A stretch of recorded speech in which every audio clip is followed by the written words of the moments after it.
Assume a vehicle is taking a left turn.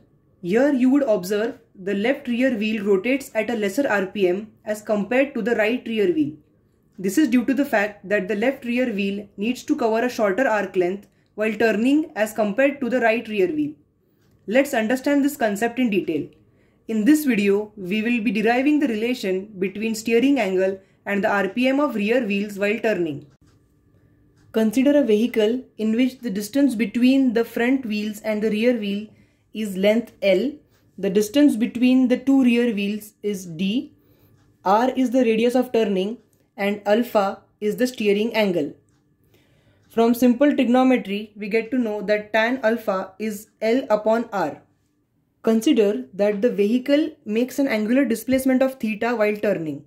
So SL, S and SR are the lengths of arc travelled by the left rear wheel, central imaginary rear wheel and the right rear wheel respectively.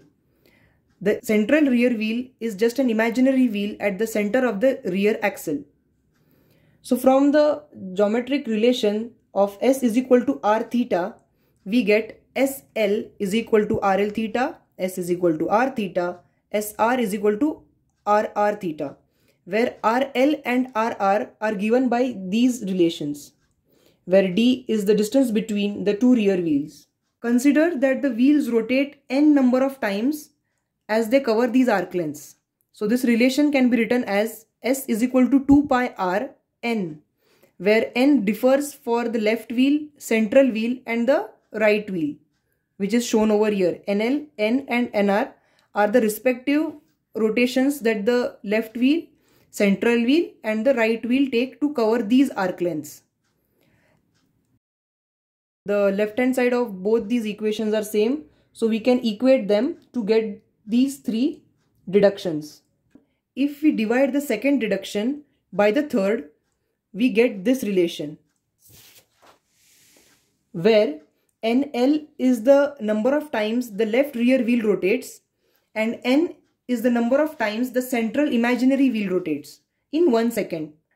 The angular velocity of the left wheel is the ratio of RL upon R times omega, which is the angular velocity of the central imaginary wheel.